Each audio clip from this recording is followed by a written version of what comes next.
Hi folks, this is Steve from the Pistol Place. Welcome to this video review of the KWC Model P08, usually known as the Luger. The Luger is a very well-known pistol, and there have been several replicas of this from various manufacturers including Tanaka, WE, Umarex and Gleicher. For various reasons I haven't been entirely happy with any of the previous replicas, and when I heard about this KWC one, I was hoping that it would turn out to be the definitive Luger replica. Is it? Well, I'll explain that.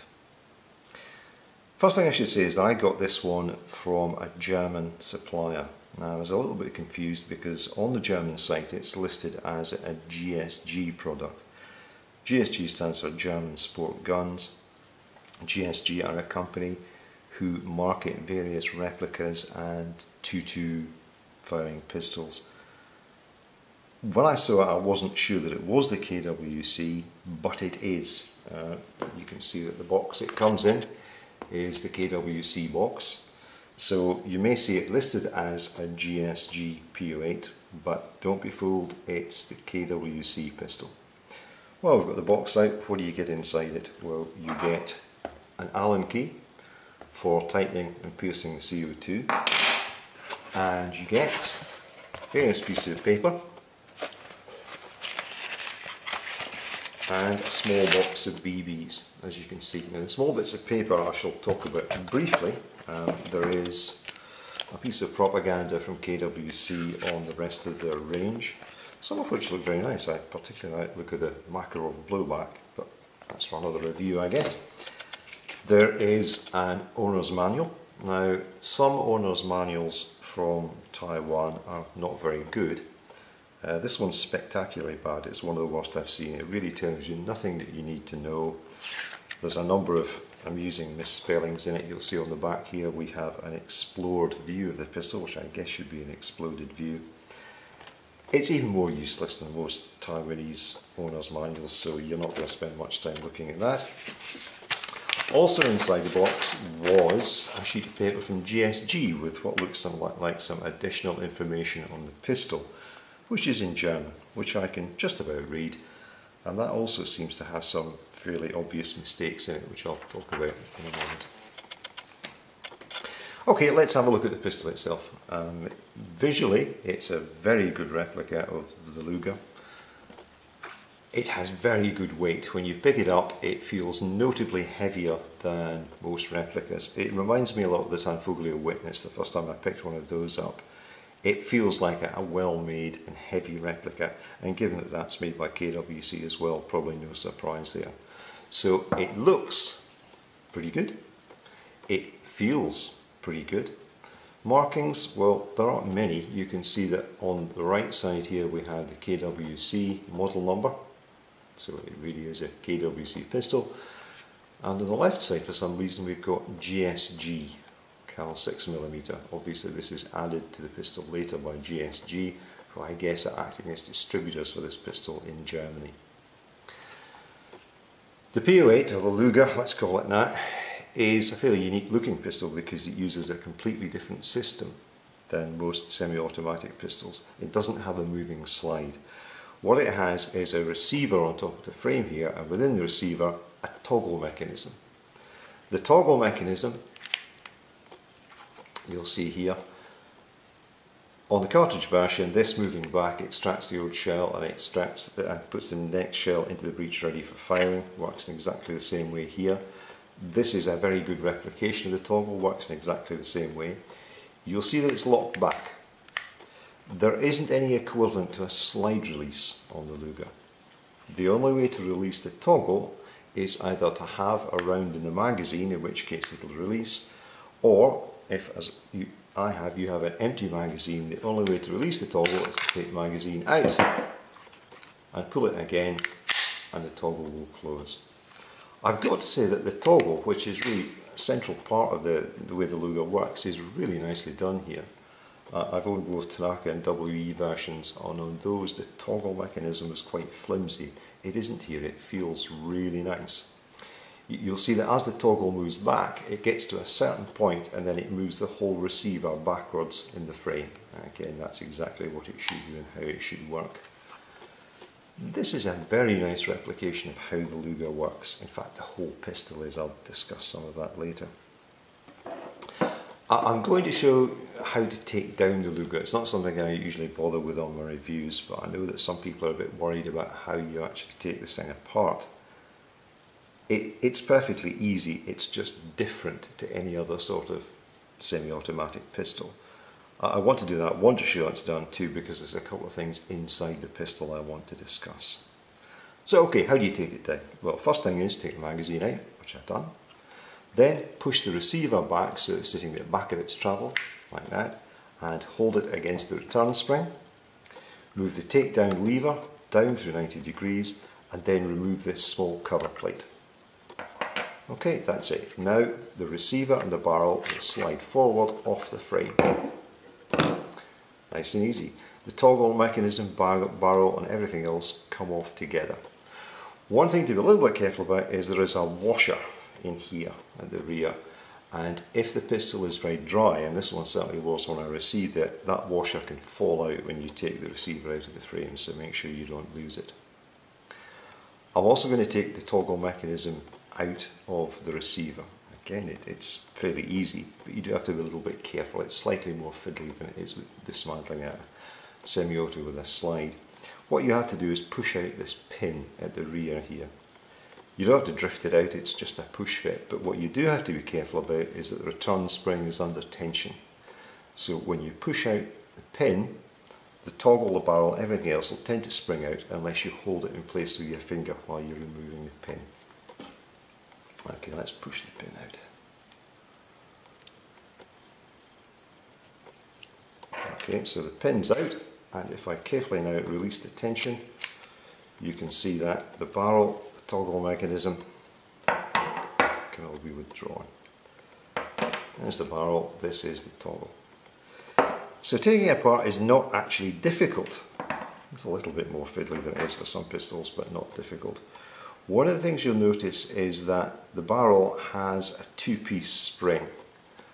There are two springs, a small and a larger one with a metal washer in between, so if you do take them apart, do be careful to put them together the same way, in the same order that you took them off. This is the toggle mechanism. There isn't actually much to it when you get it out. One of the reasons I wanted to take it out was to talk about, well, first of all, hop-up. This is a 6mm version. KWC also make a 4.5mm version. I prefer 6 for various reasons, which I'll explain later. And there seems to be some doubt about whether this thing has hop-up or not. Hop-up allows you to adjust the trajectory of the 6mm BB. Now, in the sheet from GSG that comes with the gun, there is a section on Das Hop-Up system. Now, my German isn't great, but even I can work out that's talking about hop-up. And what it actually says is turning the screw anti-clockwise will increase the hop-up effect. That's what it says. But as far as I can see, there isn't any hop-up in this thing. The only screw that I can see in it, I hope you can see this here, is at the rear of the toggle mechanism there. There's a small brass screw. Now that screw is in the transfer port that takes CO2 from the magazine to the barrel. You can take that screw out, you can loosen it, but it certainly isn't adjusting hop-up, and if you do loosen it, I think it'll tend to come loose, so I wouldn't be inclined to turn that at all. There is nothing else in here that would allow you to adjust hop-up, so despite what GSG says, I don't think this thing has any sort of hop-up adjustment at all.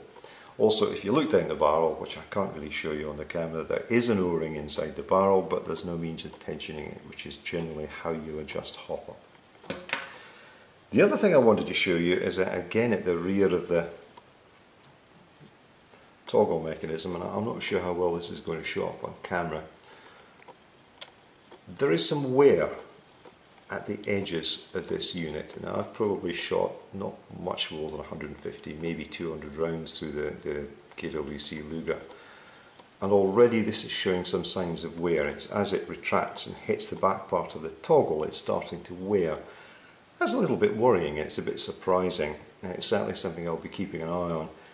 The Tanfoglio Witness was a wonderful replica in many ways. but some people had problems with it. I hope this isn't going to be the same, and it's a little worrying to see that level of wear this early. Okay, reassembling it all is very simple. The barrel goes, the inner barrel, I'm sorry, goes in the outer barrel. Then you thread on toggle, which again you have to be careful to get it lined up, but it isn't really that difficult. Okay, and once you have it back in place, you replace the pin at the rear.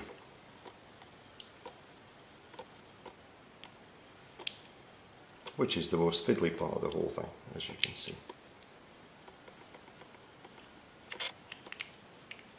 And of course I can normally do this without any problems at all, but now that I'm trying to do it on video I can't get it to locate.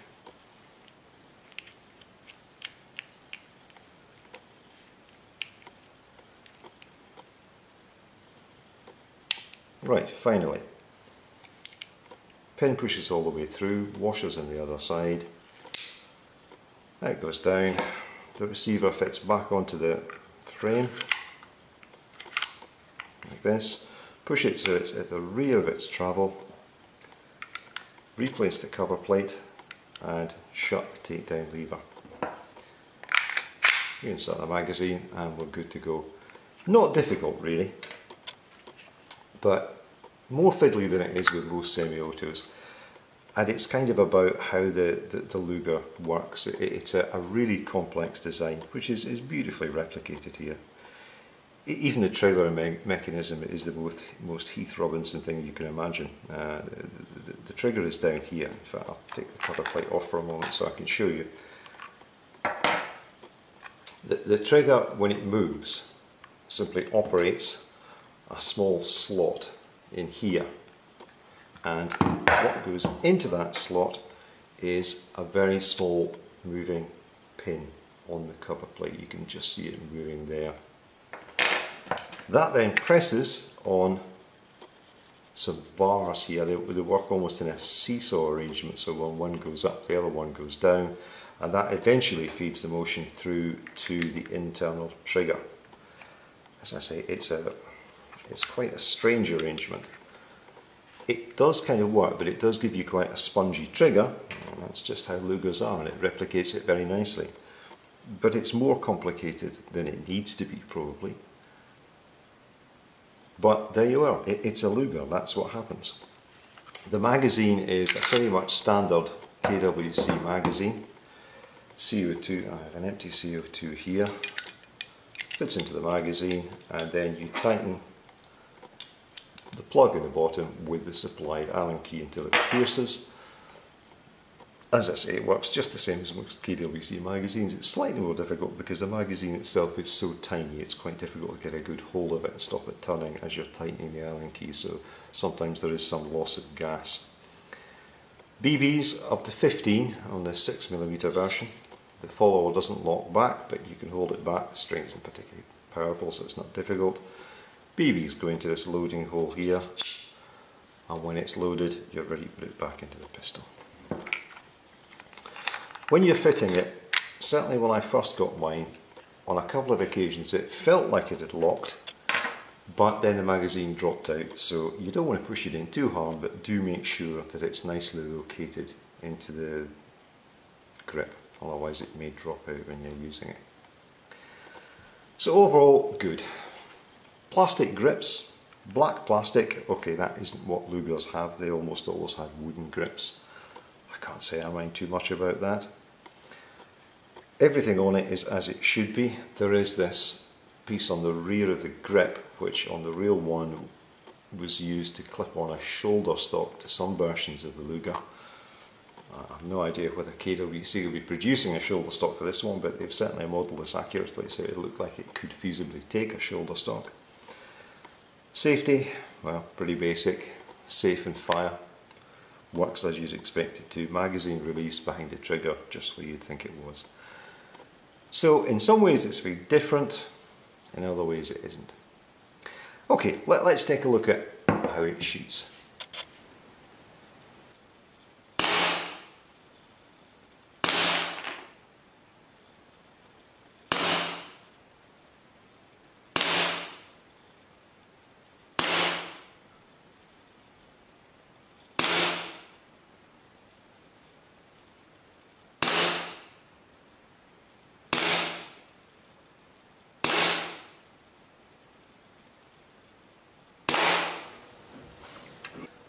Okay, as you can see, the KWC Luger shoots extremely well. It's actually difficult to see in the video because some of the BBs are going through the same hole.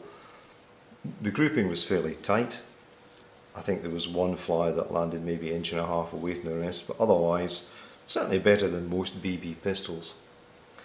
This one shoots about 2 inches high at 6 yards, which isn't terrible. But that's with 0.2 gram BBs. I can use heavier BBs, which I imagine will bring that down to about the point of aim. That's one of the reasons I prefer using 6mm replicas. If you have a 4.5mm that shoots either high or low, and most of them do, there's really nothing you can do about it because all steel BBs weigh about the same. Plastic BBs, you can get a range of weights and you can use different weight BBs to adjust where the shot actually hits the target. I also like the 6mm BBs because they cause less damage, especially to ricochets. I did manage to shoot a hole through a large and very expensive double glazing unit in my conservatory with my 4.5mm Tanfoglio Witness. Now, I'm sure you wouldn't be stupid enough to do that, but I clearly am stupid enough, and I like using the 6mm BBs because there isn't the risk of that sort of damage or injury. Sights on the Luger are absolute rubbish, but they're authentically rubbish. I mean, this is just how Luger sights are. There is a V-shaped notch at the rear, which kind of sort of lines up with the post at the front. It's a bit like the sights on the Colt Single Action Army. They're difficult to get used to. You can use them, they're not great. That's just how it is with Lugers, I'm afraid. I wonder if KWC will do an 8-inch version with adjustable sights. That'd be kind of nice. One shock was the CO2 consumption. This thing seems to go through CO2 much more quickly than I expected. I was getting under 50 shots per CO2, which really surprised me. There isn't a heavy slide here, there's just a toggle mechanism which is fairly light. You would imagine it wouldn't use that much CO2, but it does. It's certainly on a par with the Tanfoglio Witness, or even slightly worse than that, which is a surprise. The blowback is very snappy, the toggle mechanism moves very quickly indeed. There isn't much felt recoil because it's so much smaller than a slide. So you do get some recoil effect from it, but not very much. It's moderately loud, not too loud. Overall, it's very nice to shoot, I have to say, and the accuracy, or at least the consistency, is very good for a BB pistol. I suspect partly because of the design of the Luger, because the barrel isn't moving as a floating barrel does on a typical semi-auto with a slide. It seems to be just about all metal, something I should have mentioned and forgot to in the first part of the review. The only things I can find on this that aren't metal are the grips and the internal transfer port for the CO2. Everything else is, all the pins, all the parts of the toggle mechanism are metal. Now okay, it's zinc alloy rather than steel. It probably will wear, but it seems to be fairly well put together, fairly well designed, and it just feels like a quality bit of kit, which is quite surprising given the cost. I paid less than €100 for this one, so it's very much a low-cost pistol, a bit like the Tanfoglio Witness it was when it first came out, and for that, really, you're getting a very good replica of the Luger pistol. Pros and cons. Cons, well, I would have liked better markings. The markings on this thing are really not very good. I'll talk about that more in the written review here, but you can see you have the number 15 in a few places, which is completely meaningless and nothing like a real Luger. Real Lugers are absolutely covered in markings, and this one, for some reason, they just don't do that at all. I'm a bit concerned at some of the wear to the internal components, especially in the toggle mechanism after really not that many shots. I'm concerned about the long-term durability of this. Who knows, it's something I'll find out as time goes on. The finish is okay. It's a sort of semi-matte black, as you can see, and I don't suppose it's going to be any more durable than the finish on any other replica pistol. It's okay. It would have been nice at least to have brown grips rather than black grips. That might have looked a bit more like wood, but it's not the end of the world. And what about the pros? Well, it's a decent visual and functional replica of the Luger, and it's a nice shooter too. There have been other replicas of the Luger, but I haven't come across any that combine both visual and functional accuracy and the ability to shoot fairly well, so in that it's rather good. It seems to be reasonably well made and well put together, with reservations about long-term wear. It's cheap. It really is a low-cost pistol, and what you get for that is something that's probably better than you would expect. It sells for not much more than the price of some old plastic replicas, and this is metal. Is it the definitive Luger replica? Well, honestly, I'm not sure there is such a thing, but it's probably the best one that I've seen to date, and certainly until something better comes along, this is about as good as it gets in terms of a replica of the Luger. It's a very different pistol. It's different to shoot, it's different to take down and to operate. If you've got any interest in Lugers or historic firearms, you're probably going to want to get one of these, and the bonus is that you'll probably enjoy shooting it too. Okay, thanks for watching. I hope you've enjoyed the review, and there will be a full written review of the KWC Luger on the Pistol Place.